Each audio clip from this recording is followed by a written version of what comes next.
Hai semua, kembali lagi di channel aku, Novicial. Gimana kabar kalian hari ini? Aku harap kalian semua dalam keadaan sehat dan finansial yang jauh lebih baik daripada sebelumnya ya.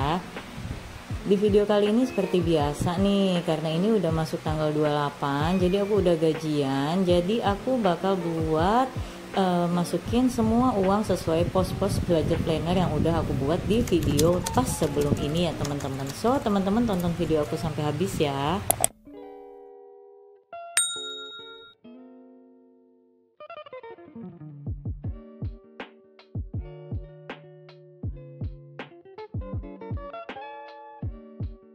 Nah, di sini yang pertama-tama aku mau kerjakan, aku lakuin evaluasi. Nah, di sini kebetulan aku udah tulis duluan ya teman-teman rekapan evaluasinya, karena kemarin aku udah bisa langsung kerjain, gak ada pengeluaran lagi, jadi langsung aku kerjakan aja evaluasinya. Jadi di sini kita tinggal hitung aja.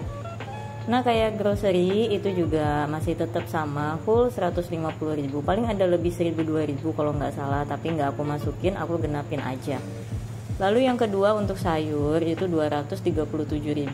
Tadi juga masih pas uangnya ke sisa 113.000. Alhamdulillah masih banyak banget nih uang untuk sayur. Karena aku lumayan rada hemat masaknya, karena jarang kayak beli udang, cumi kayak gitu. Jadi aku banyak beli ikan atau telur atau tahu tempe. Jadi rada lebih hemat. Terus yang terakhir yang ketiga itu untuk bensin masih ada ke sisa sebesar 24.000 karena dapat total 76.000 dalam satu bulan. Lumayan juga, rada banyak karena memang aku jarang jalan dan di kantor juga kerjaan gak terlalu banyak keluar-keluar, makanya lumayan tinggal masih kesisa banyak. Nah, selanjutnya untuk budget mingguan aku yang per bulan aku budgetkan 400.000, tapi dalam 7 atau 8 hari itu aku habiskan cuma 100.000 aku jatah. Nah, di sini untuk budget minggu pertama itu 80.000 terpakai. Jadi bener-bener itu masih ada sisanya sebanyak 20.000. Terus lanjut untuk budget minggu kedua kepakai alhamdulillah cuma 40.000 aja. Jadi masih kesisa itu sebanyak 60.000.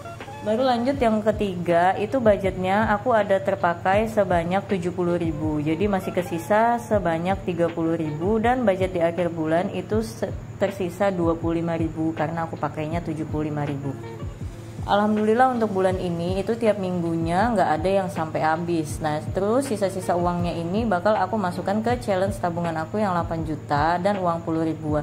10 ribuannya itu aku masukkan ke tabungan khusus uang 10 ribuan. Jadi teman-teman kalau yang udah sering ngikutin video aku pasti tahu ya, uang sisa-sisa dari budget bulan lalu itu nggak aku pakai untuk bulan berikutnya lagi, tapi aku alokasikan untuk tabungin ke challenge tabungan aku. Nah, setelah selesai lakukan evaluasi, sekarang baru waktunya kita masuk ke budgeting di bulan berikutnya atau di bulan Desember yang merupakan bulan terakhir dari tahun 2022 ini.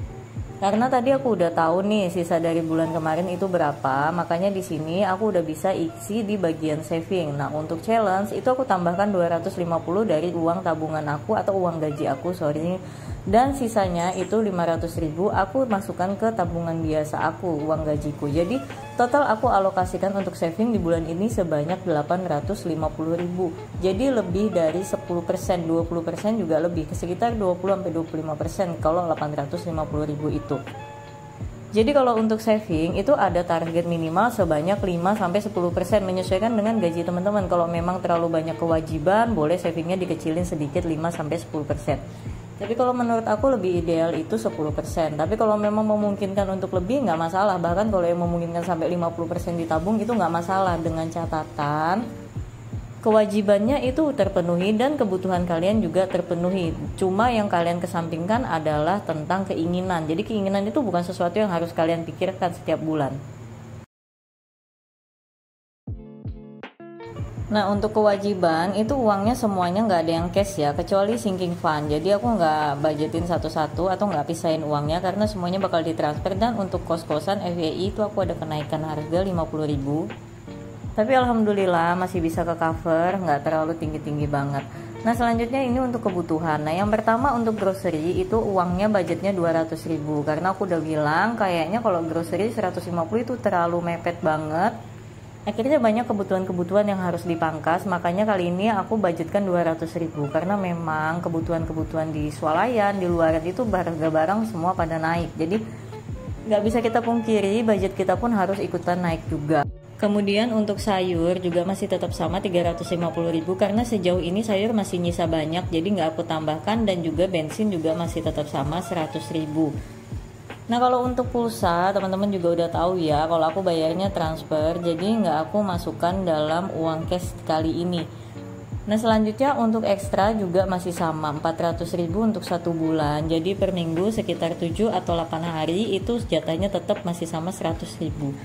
Nggak aku tambahkan karena sejauh ini juga masih pas-pas aja, dan uang ekstra ini kan untuk uang jajan kayak gitu yang dilepas dari budgeting, jadi kayaknya nggak mesti aku naikin deh. Malah kalau memang kebutuhan naik ya jatah jajan aku aja yang aku kurangi, karena uang ekstra ini adalah bagian dari keinginan yang amat sangat bisa aku pangkas gitu. Nah selanjutnya kita masuk ke sinking fund gas. Ini per bulan juga sama 50.000. Nah kemarin aku baru aja beli, jadi selama pakai gas yang gede itu yang 5,5 kilo alhamdulillah bisa tahan sampai 3 bulanan atau lebih. Nah di sini gasnya kali ini tapi naik lagi jadi 120.000. Kayaknya per 3 bulan tiap aku beli gas itu naik terus. Yang pertama dari 100, 115 baru jadi 120. Yang kali ini naiknya ya lumayan lah, cuma 5.000 aja. Nah kalau sinking fund tinggal dicatat gitu aja ya, tinggal ditandain. Nah kalau gas itu jatahnya 1 tahun, jadi masih banyak karena aku mulainya nggak pas-pas di awal tahun ya teman-teman ya. Lalu yang kedua, sinking fund untuk skincare juga masih sama 100.000. Nah skincare ini untuk di bulan ini adalah sinking fund terakhir. Nah kemungkinan skincare bakal aku turunin budgetnya atau jatah sinking fundnya, atau bakal aku hilangkan. Tapi kayaknya kalau dihilangkan nggak mungkin deh ya teman-teman, karena kalau beli skincare ini kan agak lumayan. Kalau sekali blok ngeluarin uang kayak gitu kayaknya sayang. Mungkin sinking fund skincare bakal tetap aku pertahanin, tapi dengan nominal budget yang aku kurangin kayak gitu. Jadi dari 100 mungkin jadi 50 atau 75.000 aja. Karena yang bakal aku bilang di video-video aku yang terdahulu, kalau aku mau menghadapi resesi 2023 dengan nyaman, dengan persiapan yang matang. Jadi aku fokus menuhin dana darurat, bukan sinking fund yang lain-lain. Nah kalau kali ini kan aku kayak kebalik gitu, emergency dananya sedikit cuma 50.000. Kenapa? Karena aku tuh udah punya jaga-jaga dana darurat yang 6 bulan kebutuhan hidup.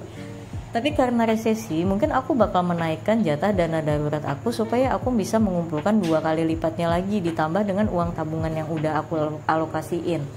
Nah di sini mungkin dana emergency di tahun 2023 bakal naik dari 50.000, entah naik 2 kali lipat, 3 kali lipat, atau 4 kali lipat, kita lihat aja.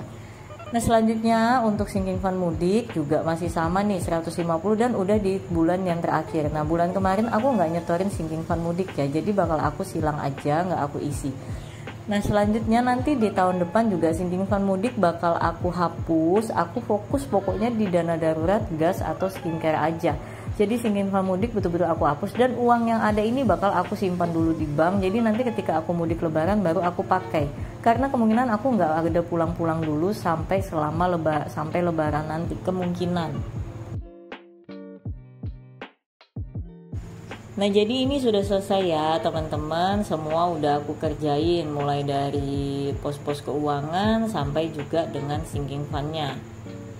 Semoga juga teman-teman semua udah pada ngebuat budgeting, terus udah pada gajian, yang udah pada gajian juga udah ngepost budgetnya sesuai dengan budget-budget yang udah kalian alokasiin dengan uang-uang yang ada kalian samakan. Nah ini semuanya benar-benar udah beres ya, mulai dari sinking fund, dan semoga juga teman-teman di tahun depan ngerubah sinking fundnya, kurangi dulu jalan-jalannya, fokus dengan dana darurat. Karena memang penting banget, entah bakal terjadi atau enggak resesi 2023, tapi alangkah baiknya kalau kita persiapkan diri kita secara matang, bukan kayak di pandemi COVID dulu itu. Karena itu juga termasuk resesi, tapi kali ini poin plusnya, resesi kali ini udah banyak yang memberitahu, tapi semoga aja tidak terjadi. Nah teman-teman, mungkin juga video aku bakal sampai di sini aja. Nanti di next video bakal tentang video menabungnya, mau nabung yang challenge 10.000 sama challenge 8 juta nggak aku gabung di sini ya. Jadi bakal dibikin video terpisah. Semoga teman-teman nggak bosan nonton video aku. Makasih yang udah nonton sampai habis. Semoga bisa menginspirasi dan bermanfaat buat kalian semua.